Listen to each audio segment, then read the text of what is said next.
Well, good morning, good afternoon, and good evening to all of you. It's a fantastic mid-November day out here in Taiwan. And today I want to talk about a key buzzword lingo that I cringe when I hear it. It is called the Metaverse. Yes. I want to talk about this. Well, right now we know Metaverse and VR is a basic buzzword bingo. You have a bingo card you can basically fill in. I'm sure you could win.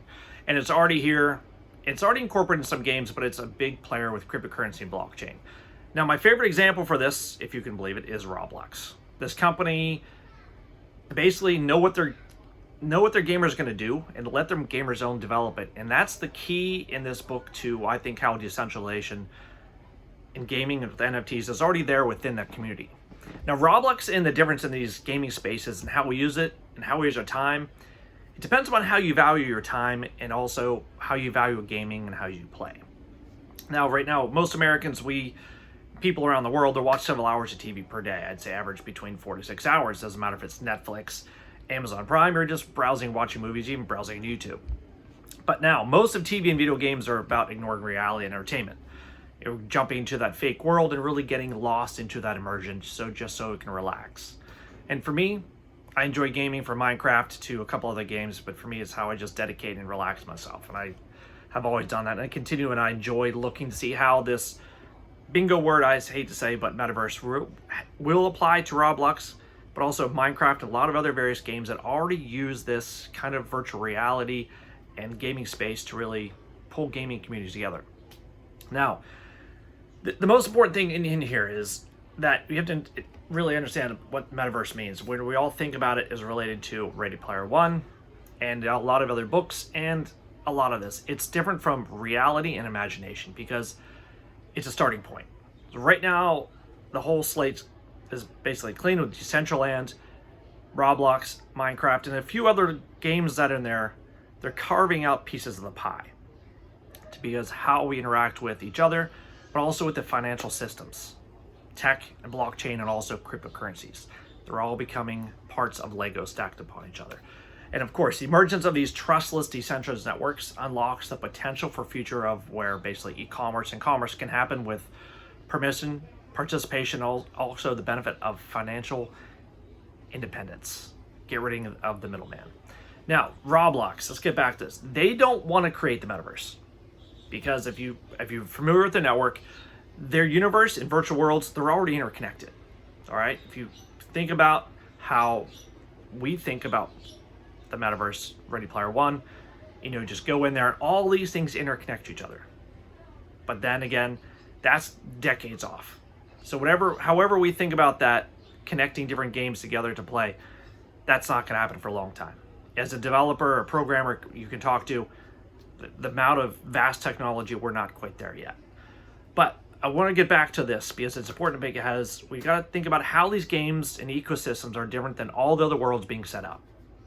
Because we have to understand, it's how they're organized and how they play and how they make money. The big game companies, they're not going to be spending their own versions or setting up their own versions of the metaverse or anything related to NFT.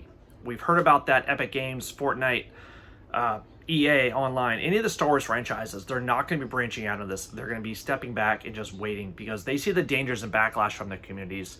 They're solid games and they don't risk anything that can damage their knowledge base, their core gamer base, and financial systems that are already set up, because it's important that they kind of see how the NFT community goes on. And of course, what happened recently with the Discord community, people don't want anything related to blockchain, cryptocurrency set up through Discord, and that affects, again, a lot of gamers.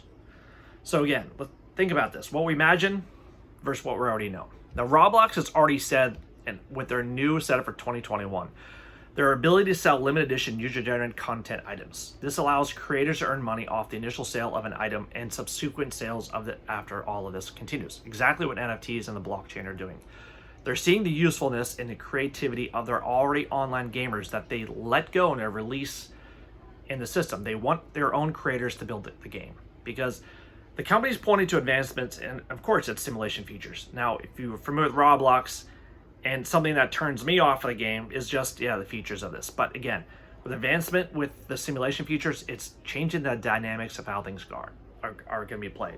Now, they're going to be using such things as aerodynamics, real-time experience, and CSG, basically enabling photorealistic visuals that can be modified to bring a vision closer to reality. And this is what we think of Metaverse, right?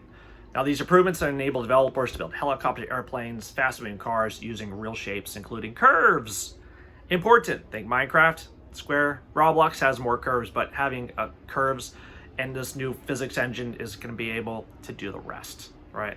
Now, in addition to creating tools and systems to maximize developer productivity, they're creating more opportunities to expand and build a virtual economy. And this virtual economy has already been initiated because the idea of scarcity is already there. That's a big important part of this. Now, they already have a huge user base. They have 1.3 million developers and creators already earning the Robux now this year.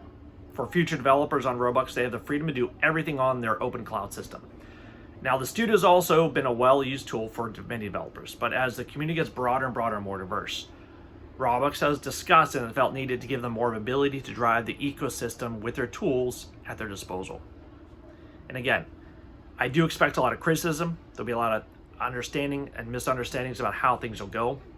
A lot of these developers are kids and teenagers.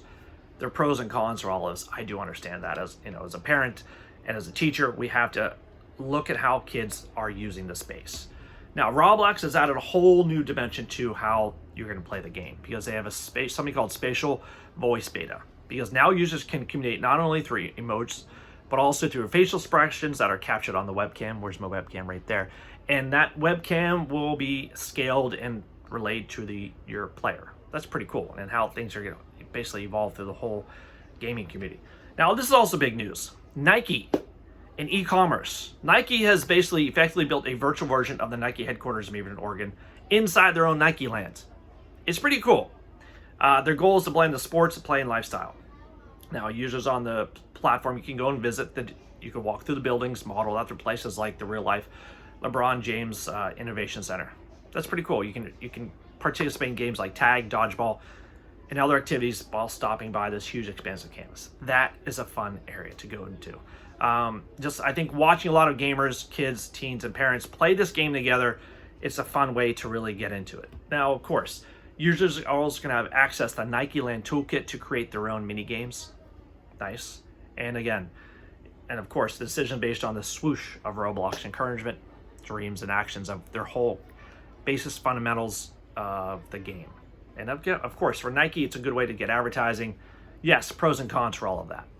Now, we also have the cloud, the new cloud, and more storage, but also for the UGC, user-generated content items. And this is where the creators are going to be able to earn more Robux off the initial sales and also subsequent sales after this. Same thing as NFTs. And that's pretty cool. Now, of course, there's going to be a lot of gaming criticism, and no more than anything we're going to see in the future. Because what the Metaverse ecosystem is going to look like, we don't know.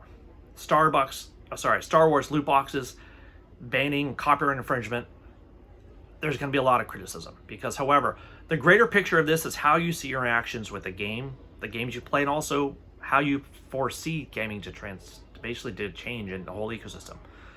Because kids right now with coding, graphic design, and developing ideas and actual real-world applications, this is huge.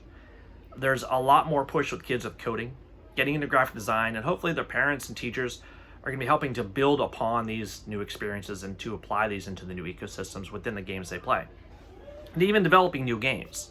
Of course, I expect a lot of articles coming out about exploitation of kids, but then again, that's a topic for another debate because we really have to see how the development with all of this goes. Now, as of last week, I've been watching this stock since it started off and got the initial IPO when it was brought in about $70 to $90. It's been hovering there, but since last week, it shot up to $138. But with more news, the price, I don't see it really stopping at $138. I really do see it going up high, and I'm not an investor in it, but it's something that I see as an investment opportunity for a lot of people. For gamers, kids, as an education toolbox, many areas just like Minecraft and a couple other educational-based games out there that include the community.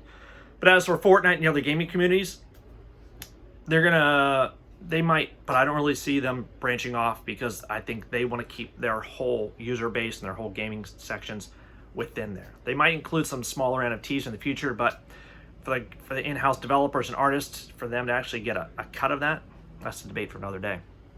So I see the Metaverse bingo. I see it's definitely going forward, and I look to see Roblox as the center for companies to really get a good view and understanding about the possibilities for gaming, kids, and e-commerce.